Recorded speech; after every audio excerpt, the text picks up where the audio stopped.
No nii, täna on 10. september, hakkame liikuma vaikselt Riia poole, et minna sealt lennuki peale ja sõita Prantsusmaale. Miks me Prantsusmaale läheme? Selleks on hea põhjus, nimelt Caroline'il on testipäev ja ma arvan, et õige aeg oleks ära õiendada see, et kuidas niimoodi on, et lihtsalt mõtled, et lähed Prantsusmaale testima ringraja autot, mida sa varem pole kunagi näinud, veel vähem sa pole ise ringrajal võidu sõitnud ja lihtsalt nii on. Mina mõtlesin algul, et me croissanti sööma. See käib asja juurde. See käib asja juurde.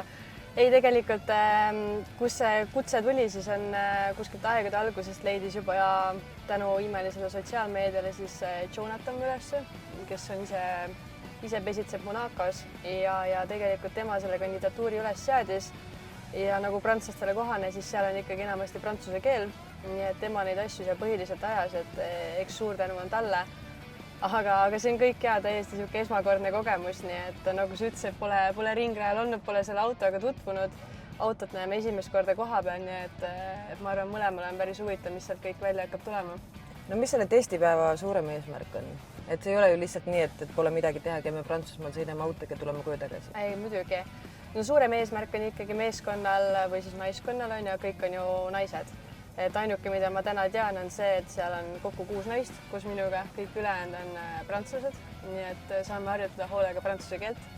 Aga suurem eesmärk on ikkagi esiteks on oktoobris tulemas neil Oktoobri Rosé projekt, mis on siis tegelikult rinnavähi teadlikkus ja sihuke toetuseks, et roosa kuu. Aga pikem perspektiiv on asjal ikkagi järgmiseks aastaks mingi naiskond kokku panna ja siis hakata juba kihutama keskussõitudel. Kuhu me oma asjadega välja jõuame? No loodetavasti Prantsusmaale ikka jõuame. Alustuseks seegi ja Pariisis peame edasi ka jõudma. Ja sest me sõidame ju sealt oma 3,5 tundi Dijoni, kus me siis ööbime ja kuhu me tahaksime õhtul kohale jõuda.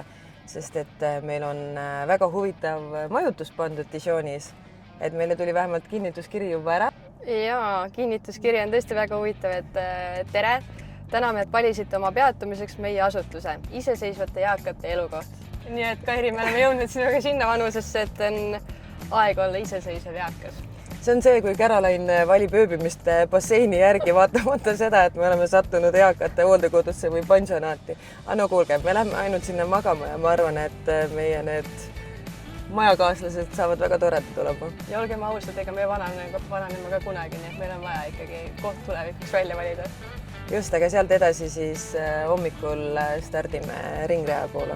Jätkame seiklustega. Bye!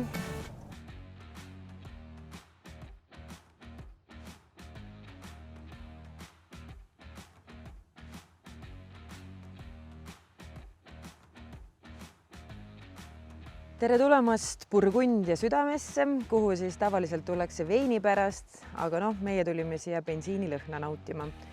See siin on Dijon-Brenois ringrada, mis on motorspordi ajaloos täiesti omaette legend.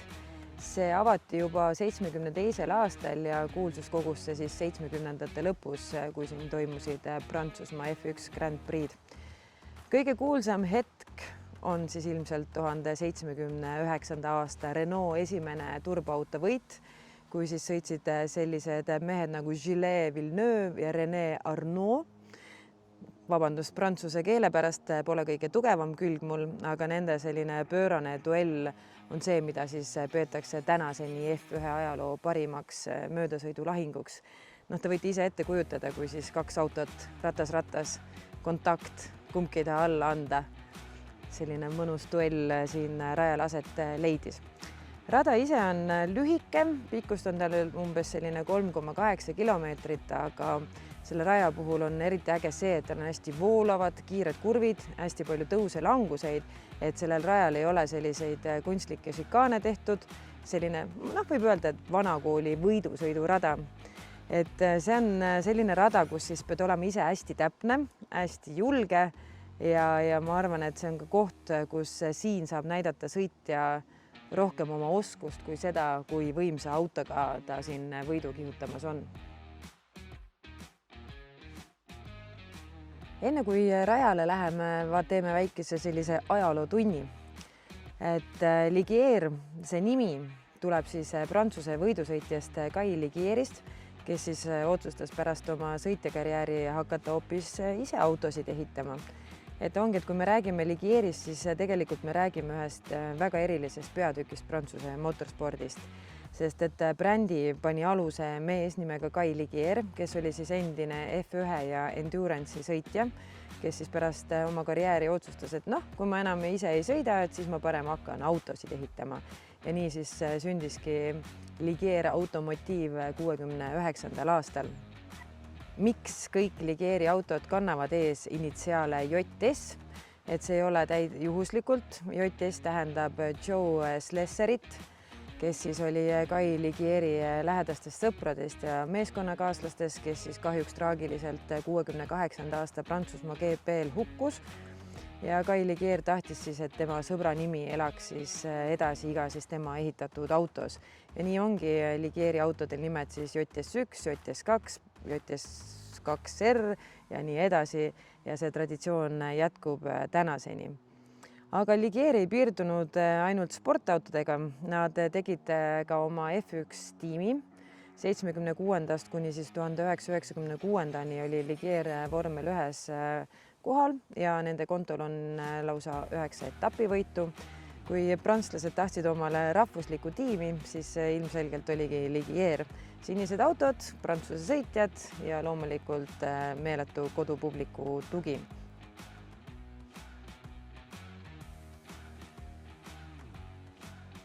No ja kui sa mõtled GT autodele, siis tavaliselt käib jutt sadadest tuhandetest eurodest, tohutud hoolduskulud ja tiimi täis mehaanikuid.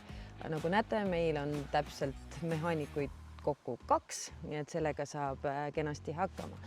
Aga jah, Ligier mõtles, et miks siis mitte teha midagi teistmoodi, aga pakkuda seda sama emotsiooni, aga ilma, et peaks pankrotti minema ja siis niimoodi tulemuseks saigi Ligier JS2 RS, millel on siis 650 hobujõudu, süsilikkiuskere ja tippkiirust üle 300 km/h. Ehk siis seal on kõik asjad olemas, mida vaja, et panna süda kiiremini kloppima ja millega saab käed kenasti higiseks. Ja Ligier ütleski põhimõtteliselt, kui sa tahad Le Mansi tunnet, pole probleemi, me teeme selle kättesaadavaks. Ja täpselt seda see auto pakubki. Saad selle GT3 emotsiooni, aga ilma GT3 hinnasildita.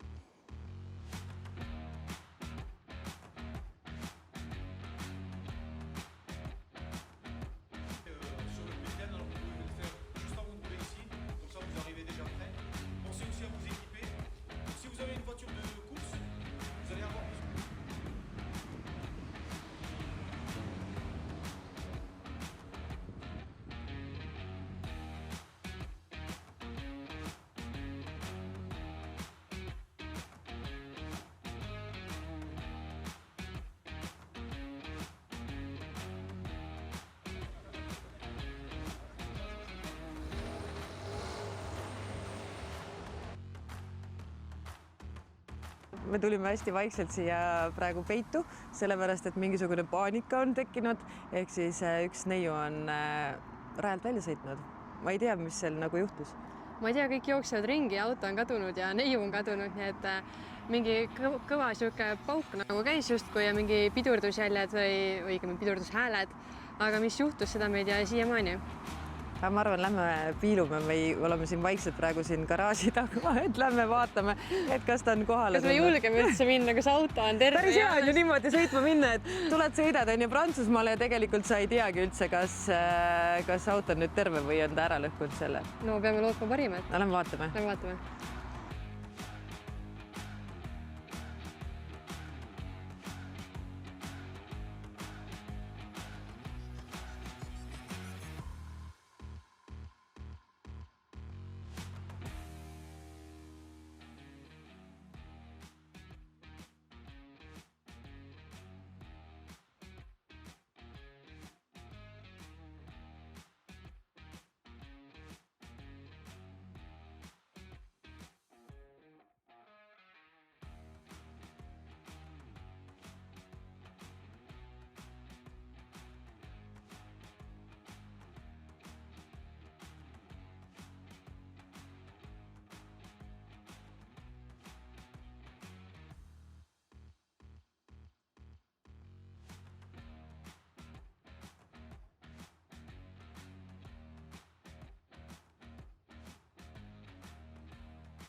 no need pidurdushääled olidki vist need, mis kurjakuulutavalt ütlesid, et selle autoga on vist mingi jama. Nii nagu karta oligi.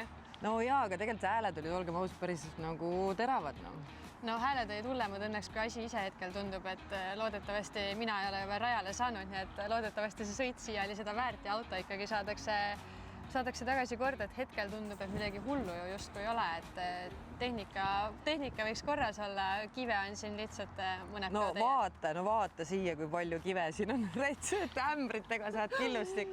Kuigi Mark ütles ka selle peale veel, et tegelikult on tavaliselt rajal palju väiksema selle koega, tahtsin öelda väiksem killustik, aga siin on nagu kuidagi eriti suured tükid, aga ja eks vaata, ta on ju kõik siin mootori ümber ka ja et selles suhtes ongi oluline, et ta nüüd mootorile kuskilt liiga ei teinud, et eks sellepärast me võiks ju praegu ka edasi sõita, aga miks me ei sõida, on ikkagi see, et meil on vaja need kivid sealt kätte saada, mitte sinna mootori vahele nüüd lasta. No vaata, Mark praegu näitab seda videot ka siin, et olgem ausad, päris uljalt lasi, et vaatasime, mis ta selles pidokas näitas 230 või? Ja seal oli ilmselgelt jäi pidurdusega hiljaks, nagu praegu just Mark seletab ka, et ega see auto võib jube hästi tee peal püsida, aga kui sa ikka pidurdad hilja või kiirendad, tegelikult tal oli ju 2 momenti. Tal oli 2 ja üks oli natukene pehmem, aga see, mis nagu saatuslikuks sai, see oli see oli natukene tuumisem juba.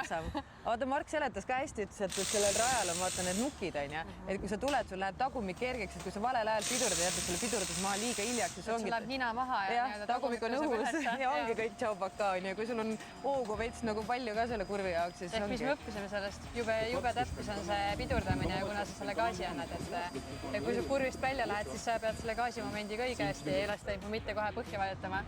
No jaa, aga ta ei olnud ennem sõitnud ka ju.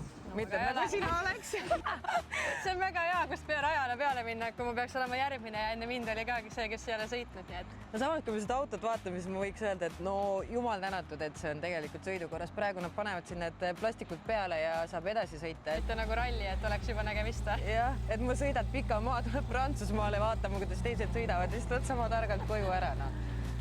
No see oleks väga nutune, loodame, et ikka päris niimoodi ei lähe. Vähemalt hetkel ei ole küll midagi öelda. No ma loodan, et sina sama ei tee siis või?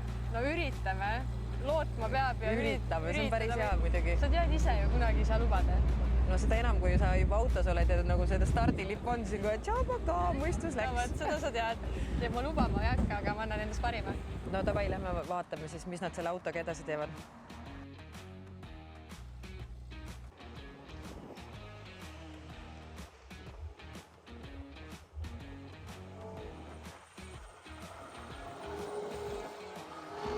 Siin glamuurses tualetis riideid vahetamas. Et kohe on sinu kord autosse minna, et see on päris sinu esimene ringleja kogemus. Täitsa esimene ja, et vaatame, mis sellest välja hakkab tulema, et on olnud ka esimesi väljasõite juba, mis paneb natukene närvi ja pinge peale, ma ütleks, et on siin veel neid, kes on esimest korda, aga üritame kõigepealt siin glamuurses vetsis selle riietamisega hakkama saada ja siis juba lähme rajale ja vaatame, mis selle Prantsusmaal meile pakkuda on. No kuidas see rada tundub senimaani? Rada on jube kiire, selles suhtes ta on ikkagi, ma olen siin päevalt seda veel selle Markiga videosid vaatanud ja rada on kiire ja tehniline, et saab olema huvitav esimene kord, kui keskmine kiirus on, ma ennustaksin 160 juurde, tippkiirus on 235, nii et tehniline kiire, hea algus, siit on hea edasi minna, nagu klassikad ütlevad. Kas käed värisevad ka juba või? Käed väriseb praegu külmast, aga varsti väriseb millestki muust ka ja... No aga vaatame, kuidas läheb siis. Vaatame.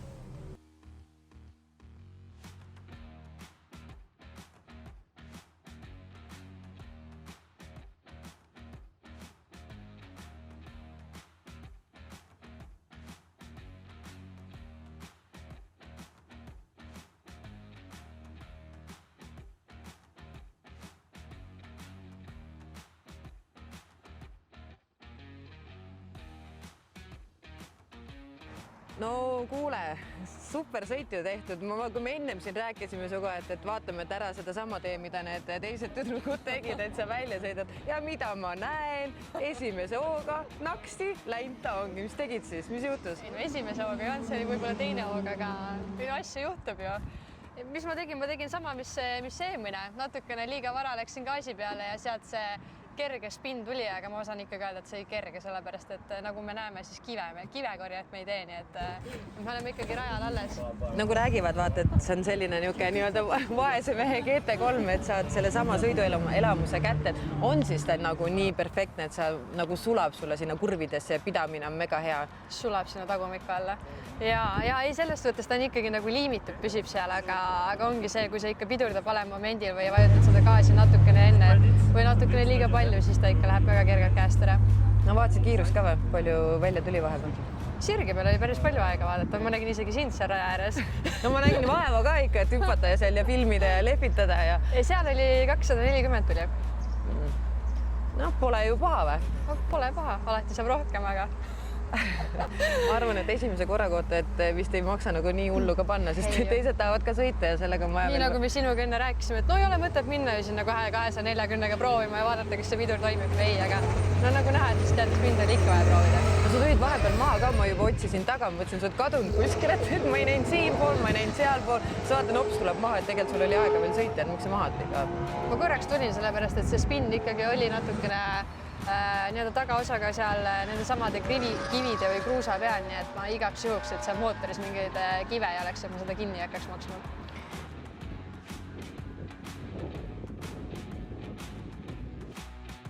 See enne, kui sa siia sõitma tulid, ma sain aru, et tegemist tunnus ka päris korralikult. Ikka. Sa nägid vist eilegi, kui ma seda videot siin õhtu veel hilja vaatasin, kodus kell 12. Ja eks see eeltöö on jälle selle alus, nii nagu Rannis, kui vaatame videosid, siis siin on samamoodi, et sul on vaja see onboard läbi toetada. Ma arvan, enne kui me kohale jõudsime ja ma siia rajale sain ja sõitma sain, siis see rada oli mul peas juba. Et eks see annab palju sulle, sa tead, kus kurvis, mis kiirusega päriselt olla kannatab. Ma vaatasin, sa olid isegi kenasti siin pastakaga märkinud mingid kohad ära. Ja, kuna on pidur, kuna on gaas, mis käik on, mis kiirusega kannatab, nii et minimaalsed kiirused kirjutasin välja. Et seal on kõik kirja pandud, mis vaja on. Kuidas sa paned? Ma kujutan ette päris palju inimesi, kes praegu vaatavad, oota, aga mille järgi kirja paned, kui sa ise pole seda sõitnud? Sa ei saa vaadata onboard video ja siis öelda, et siia ma lähen selle kiirusega või?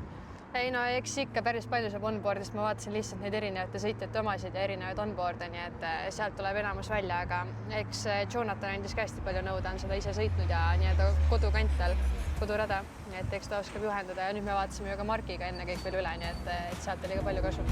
Ja tegelikult see ikka tasub ikka vaeva näha ja kodutööd ka teha, et mitte lihtsalt uljalt Prantsusmaale lennata ja autos istuda ja minna vaatama, mis saab.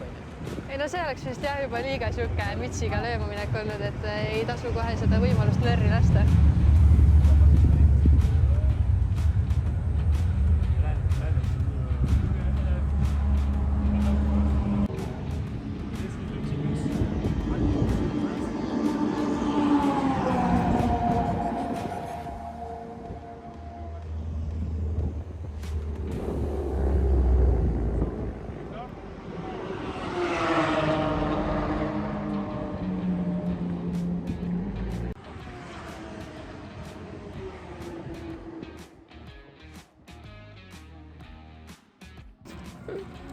Mis tegid seal? Üritasin sõita natukene. Tuli vist välja ka enam-vähem, ma arvan. Vähemalt esimese korra kohta võiks rahule jääda küll. Aga kui enne oli külm siin Prantsusmaa kliimas, siis nüüd on päris kuum.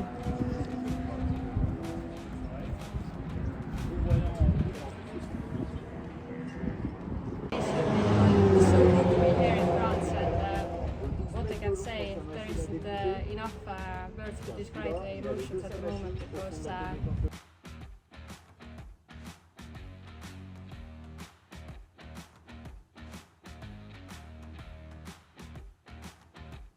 emotsioonid on ikka vinged ja ülevad, et ma arvan, neid on praegu rohkem, kui ma arvata oskaks, et tagasi seal olla, kus võib-olla olime ralliga alguses, et see päriselt pakub pinget, et kui siin lõpuks juba oli siuke, et noh, lähme teeme ära, siis täna need emotsioonid on väga ülevad ja siuke raske on kirjeldada, mis sees toimub, et ma räägin 5 või 10 minutit tagasi tulin rajalt maha ja ma ütlen, käsi väriseb siiamaani, et ma just ütlesin sulle, et ole hea, pane mikrofon külges, sellega ma ise hakkama ei saa veel.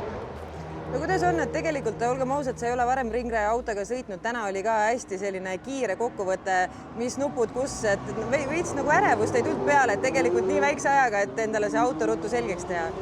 ei no eks seda, ma ütleks, et peas on küll ikka puder ja kapsad, sellepärast seda infot siin nädalatega lihtsalt see kõik juhtus nii kiirelt, et seda infot on nagu meeletult palju. Alustame sellest, kui palju on vaadatud neid sisekaamerate videosid, aga täna siin on ju, et peas on kõik virvarr, et ja siis need nupud ka veel kõige lisaks, et õnneks olid ingliskeelne jutt, mitte prantsuse keeles, ma sain aru, et vähemalt drink ja neutral ja niisugustest asjadest ikka saab veel lugedes ka aru, et ärevust oli kindlasti palju, ma ütleks sees keeras ja allpool ja alla ikka korraks. Kas nendest videode vaatamisest oli midagi kasu ka, et kui nüüd sa rajale said, et tuli, jaa, see on see koht, ma mäletan küll seal videos? Jaa, selles suhtes ikkagi rada sai selgeks. Ütleme niimoodi, et ma tulin siia ja siis, kui ma ei olnud seda rada sõitnud, siis tegelikult rada oli peas. Et ma teadsin, mis mind ees ootab, kuna see on niisugune hästi tehniline ja keeruline rada tegelikult, sul on nii palju kõrgusevahetust, sul on ikkagi, kui me nüüd toome rallist võrdle, siis sul on ka nukid, kuhu sa lähed üksinda ilma kaardilugejata. Nii et selles suhtes oli hästi palju niisuguseid huvitavaid kohti, aga nendest videode vaatamist oli kasu, sa teadsid trajektoori, sa teadsid rada, nii et kus on mingi pidurdusmaa, kus tuleb gaasi anda, et kindlasti oli palju kasu. Mis edasi? Ralliplaanid jäävad tahaplaanile ja nüüd on ainult terendav ringrada? No Kairi Rando, ütle sina mulle seal, kus ralliplaanid jäävad selja taha või? Ringrajal kõrvale ei võeta, nii et ilmselt võib öelda küll, et jääb. Aga sa oled muga kaasas ikkagi, nii et osad asjad siin ei muutu. Aga ei, vaatame tulevik osas, lähme tasakesi edasi ja hetkel ma ütleks küll, et ringrada, et siin Euroopas on rohkem võimalusi, kui keegi pakub mulle Euroopas Rally 3-ga hooaja, siis me võime mõelda. Aga kui mul on valida, kas ringrada Euroopas või Eesti meistrivõistlused Eestis rallis, siis hetkel jääb ringrada.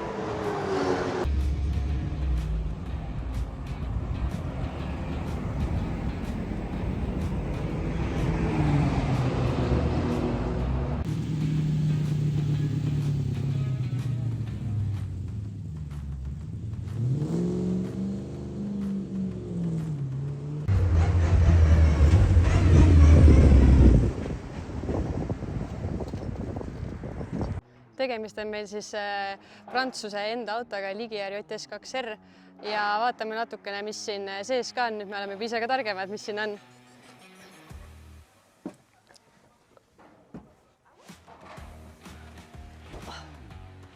Nagu te näete, siis esiteks on siin autos 2 pedaali. Sidurit ei ole, minu jaoks üllatus. Ehk siis pidur gaas. Ja siit on siis, läheb kõik süüde sisse käima nupust. Selline on rool, ei ole klassikaline ralliauto rool. Siit näeme isegi rada dashi pealt. Siia jooksevad samuti meil ringiaed järjest sisse. Siin kõrval on niisugune väike huvitav ekraan. See on siis, näitab, mis taga toimub, et juhul kui keegi peaks tagant kuskilt lähenema, siis sa oled teadlik, et ei jõua kogu aeg peegleid jälgida. Aga kergelt roolist siis ühesõnaga rool on niisugune pigem mõtleks vormelilaadne ja siit saab panna siis bitnupp, millega sa tuled siis boksi. See on hetkel seadistatud 60 km tunnis, täna meil kiirusepiire on 50, nii et seda me kasutada ei saanud. Neutral on käik, läheb nii-öelda tavakäik ja siit saab siis kõik raadiot, sidet meeskonnaga juua ja labad on siis paremal pool käik üles ja vasakul käik alla. Nii et kokkuvõtteks ma ütleks päris lihtne auto tegelikult, et ei olegi niisugust meeletut peavalu, et tundub, et on pigem mõeldud pisikestele inimestele, sellepärast kui mina siia esimest korda istusin, kes ma ei ole just kõige pikem 172, siis minu pea oli laes kinni, nii et 2-meetrised siia autosse ei mahu, aga 175 mahutab veel ära, nii et sina, Kairi, saad ka peaaegu siia autosse tulla.